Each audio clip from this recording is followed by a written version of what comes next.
y'all will get lost in translation trying to make a choice. Exactly. And that's why she's one of my best friends, because I'm lucky to have you both. That's right. So, all right. So you did 21 years, and you just alluded to it earlier that when you got out, you're rediscovering yourself. Who is Miranda? Who am I? So a part of that struggle was trying to figure out medication. What I do now. You've got choices of medicine, right? Because you're under a different system where before you were getting told what you had to use.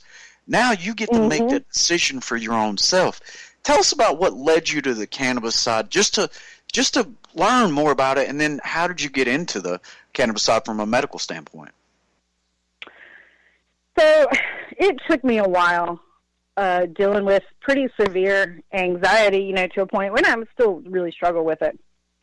Like having to talk myself to just leave the house and go to the grocery store or interact, and it just was worse.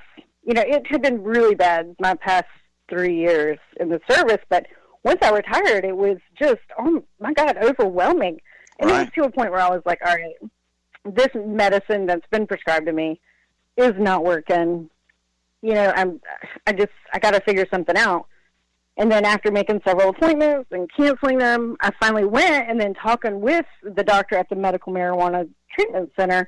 I mean, she was just fantastic, put me at ease, really talked me through everything. And, I mean, right off the bat, she was like, well, I can clearly tell you've got this, and this going on, and I think you're going to be shocked how much this does for you.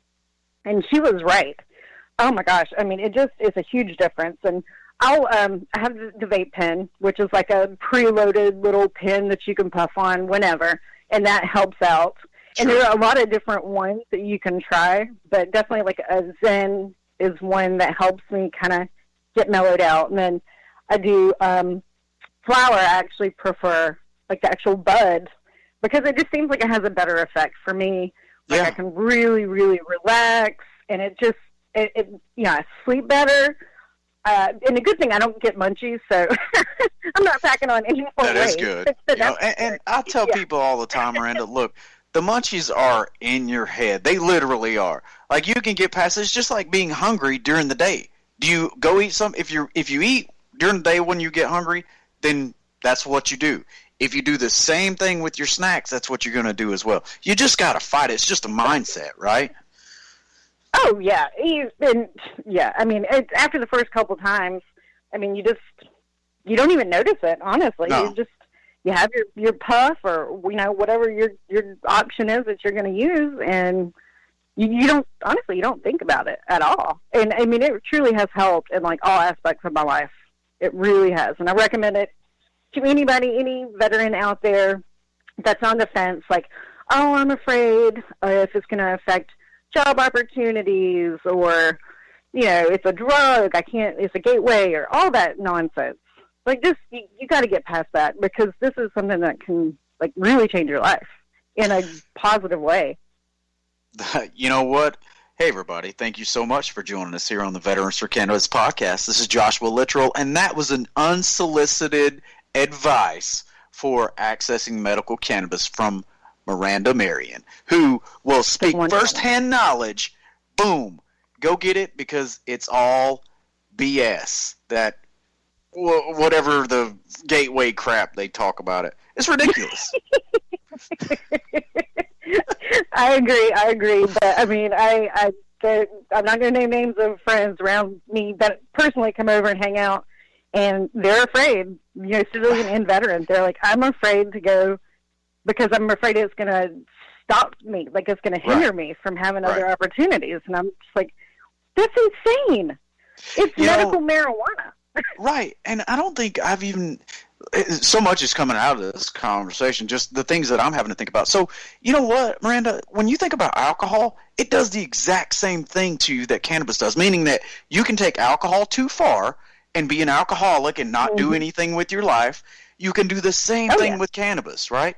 So it's just the moderation that's the key, and the medical side especially. So if you're using it to make you feel better, then you're more productive in the end. Oh, absolutely. Yeah, definitely. I get out and do more, happier, more relaxed. I just don't have any negatives, except if I do overindulge. Right. Then that's a little problematic. And it's easy to do, so definitely, take it easy. Well, and I think that's a big key to point out to our listeners who may not use medical cannabis right now, or maybe they're a veteran that's on the fence that you just mentioned earlier, is, start low and go slow. Take your time with it. Learn what your limits are, right? Mm-hmm.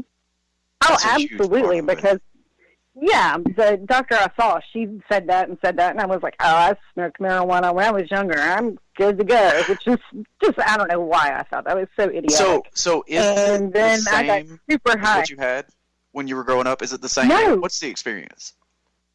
No, it's way better. It's more controlled. You know exactly what you're getting. You know the strain. You know the amount of CBD and THC in it, and it's just more steady. Where you were young, and God knows anything could have been in that.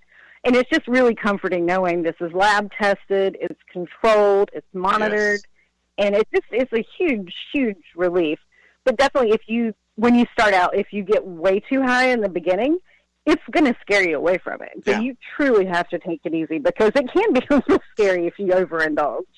Because it's just like, oh wow, I think I'm completely numb now.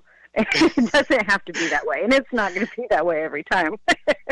You may think you're going to die, but guess what? You're not going to die. You may think you're going to die, but you're not going to die.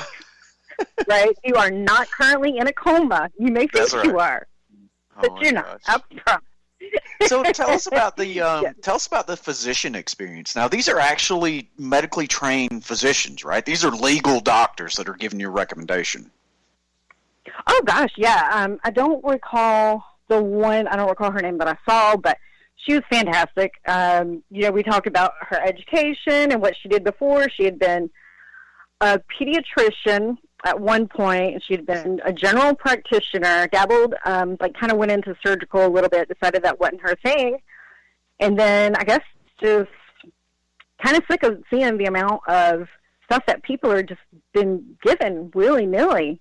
And she was just like, I don't like this. I feel like there's got to be something better, more natural. And so she said as soon as the option for medical marijuana was available, she jumped on it because she knew this is what she wanted to do. Because she had read all the research and realized, this is going to help people.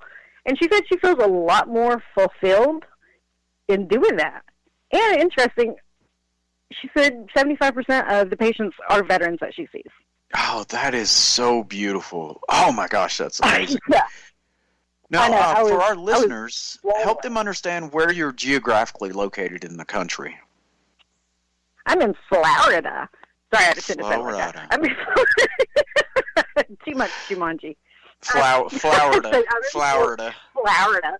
That's right. On the Panhandle next to Pensacola. And let me tell you, if you're in this area, there are dispensaries and treatment centers coming up everywhere. I mean, you just have so many options. And technology works with them. There's different apps. There's weed maps where you can find all the dispensaries and treatment centers that are close to you. You can download TrueLeave or Certera and find out, what they have available at the time. CanPay is another app. You use it when you go into the dispensary, and you don't have to take money or touch anything, and they just scan a little barcode on your phone, and absolutely, you're good to go. And you can order online. You can do delivery. I mean, it's great. So if you're in the Panhandle, guys, just give it a try. Okay, stop doubting yourself. Stop doubting the system. Just do it. You'll not regret it. That's so beautiful. More truer words could never have been spoken, that's for sure. Just a couple minutes left here on the Veterans for Cannabis podcast. So, Miranda Marion, she's our guest here, an Air Force veteran, did 21 years. Miranda, it's been just refreshing to hear you speak about medical cannabis. First and foremost, the complete change that you've done, the 180. You didn't originally want to try it because you were taught all that through the years. It's bad, it's negative, blah, blah, blah. And now you're on the complete other end of the spectrum. So it's been phenomenal just to see your progression and change during this process as well. Oh, yeah, absolutely. Just life-altering, truly. So if there's any piece of advice that you can give our listeners at all, whether it's about the experience, about, what strains or whatever, do you have something in particular you would like to tell our listeners? We ask the tough questions here on the Veterans for Cannabis podcast. Oh, right. Oh, I'm stumped. I got to go by. I'm out. And mic drop. That's right. I'm trying to think. Like, I don't want to sound like a dumbass, so I'm kind of trying to say something smart. I think just go for it, I mean, I'm not going to tell people to go try a friend's marijuana. I'm not advocating for that. But if you're not sure, I mean, that might be a place to start. Or just try CBD. I think people would be surprised, like, what effects that have, and try that, see what you think, and then take the next step. And I think that people will be pleasantly surprised when they do it. And as for strains, I like the hybrid. It's it's a little cerebral, it's a little relaxing, but not too much. And I think that that's a good place to start if you're just kind of nervous, like, oh, well, I don't understand. Why are there these different names? Like, why do they have weird names like 9-Pound Hammer or Dutch Hawaiian or whatever? Like, ignore that part. Ignore the funny names. Right. And just pay attention to what the CBD, THC is, and work your way to somewhere that's going to work for you, because it will. I promise. You know what? That's some phenomenal advice, Miranda. I can't say thank you enough just from our listeners, but thank you so much for being our guest here on the Veterans for Cannabis podcast today. And it's been a pleasure to have you on, and hopefully we'll have you on again in the future. Absolutely. And thank you, Josh. Thank you for doing what you do, and thank you for being a good friend. That's what we're here for. Thanks, guys. We appreciate you joining the Veterans for Cannabis podcast. Joshua Littrell out. Line over there, over there. Send the word over there. That the Yanks are coming, the Yanks are coming. The drums coming everywhere. So prepare, say a prayer. Send the word to beware. We'll be over, we're coming over, and we won't come back till it's over there, over there.